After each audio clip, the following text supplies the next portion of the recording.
Today I'm going to be working on a 2010 Mini Cooper S convertible. The truth. Today I'm going to be installing a set of BC BR Coilovers. So along with the actual coilovers themselves, these ones come with the sway bar end links too. Plus it also comes with adjustment tools as well. And here's everything laid out on the ground, ready to go in. Remember to go ahead and chalk your tires. So I'll be starting in the back. I'm going to go ahead and chalk the fronts. Go ahead and just crack loose the lug studs. So when it gets up in the air, it's a lot easier to take off and you're not fighting it and it's trying to spin on you. Next, you're going to safely jack up the car, secure it with jack stands. Now that it's secured with the jack stands, you go ahead and remove your wheels. After you've got it jacked up, just double check your wheel chocks. I guess my car had rolled back a little bit, so I'm going to go ahead and secure the wheel chocks again. This is the left driver's side of the car I'm going to be working on first. And when it comes to comparing the stock shock with the aftermarket coilover, you want to make sure that this bracket faces inwards, match up with this bracket right over here, and that this little fitting is going to face inward, or outwards, to match up right down here. First thing I'm going to do is take out these two lines right here. Get them up out of the way. This one's going to kind of pull out that way. This one's going to pull out up. Now that both these lines are out, go ahead and loosen or actually take the bolt all the way out, but the sway bar end link here. Now for the nut, it's a 5/8 wrench and a 5mm Allen key for the center of it. Go ahead and take the end link all the way out of the sway bar. Next, we're going to be taking out this bottom bolt right here. It's an 18mm. Alright, next you're going to take out these two bolts. They're both 13mm, the other one's on the other side over here. Once both bolts are out, it's going to go ahead and drop down. So just kind of maneuver it out of there however you can. Here's a quick side-by-side with the BC and the stock ones. So I went ahead and measured the driver's side to the passenger side, equal them out, and then I also set the softness setting to about in the middle. We'll test it from there. Alright, now you're going to maneuver the coilover up underneath, bring it all the way up, and you're going to mount it to those two bolt holes up top. Once you got both those top bolts started, go ahead and drive them all the way in. And then after that, we're going to go ahead and put in the bottom bolt. You can see it on camera here. There it is. You're going to put the bottom bolt in. It goes right inside this cup right here. Once you get the bottom bolt and the top bolts tight, you're going to go ahead and put these lines back in the little clamps right here. And then next we'll be putting the sway bar end link back on as well.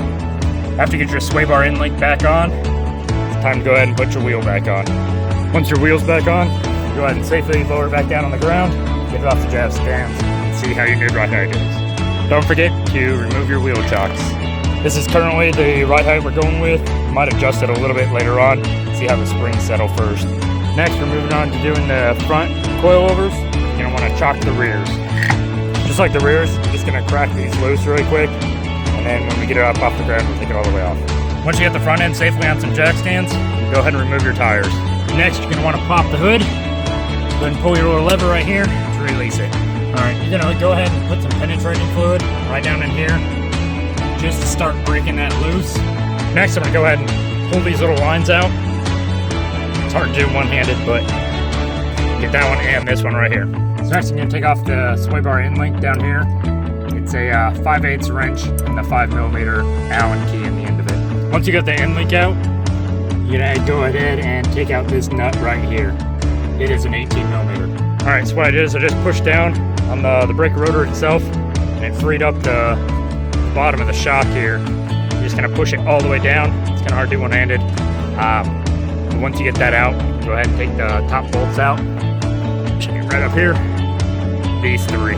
They are all 13mm. Before you take these three all the way out, you want to hold on to the shock itself just so it doesn't fall at the bottom. So have one hand on it, and then just go ahead and loosen all three of these and bring it straight down. Here's a quick side-by-side with the new BCs for the front with the sway bar end link, and the old one with the end link still attached. So when you bring it up from the bottom, it's going to poke it through, and then go ahead and tighten these nuts on there just to hold it in place for now. Next, go ahead and start the sway bar end link bolt right here.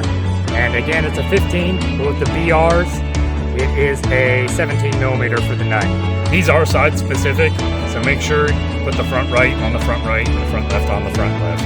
Next, you're going to move the brake rotor up into place and get it to meet up with the bottom of your coilover. I tend to use a jack to lift the bottom, get it into place, just something to hold it steady while I'm trying to maneuver the top end. Next, you're going to go ahead and tighten up this 18 millimeter bolt right here. You might have to use an 18 millimeter wrench on the back end just to hold it steady. Once that's tight, you're going to go ahead and reattach your sway bar end links to your sway bar and put the nut on. So getting these sway bar end links in was a bit of a fight. Basically, we had to turn the rotor back and forth like you turn the wheel. Just kind of try and maneuver it into the holes. And we had to do both sides at the same time. But once you get it in, it's a 5 millimeter and then 17 millimeter for the nut. Once you got your end link tight, go ahead and start putting your tire back on. Once you got the wheel on, go ahead and safely jack it back up and remove your jack stands. Don't forget to remove your wheel chocks. After you get it down on the ground, go ahead and check your clearances on your front and on the rear. I might actually be raising up the rear just a little bit on these ones. I hope this video helps. If you have any questions or comments, please leave them down in the comment section below and I'll get to them as soon as I can. Thank you.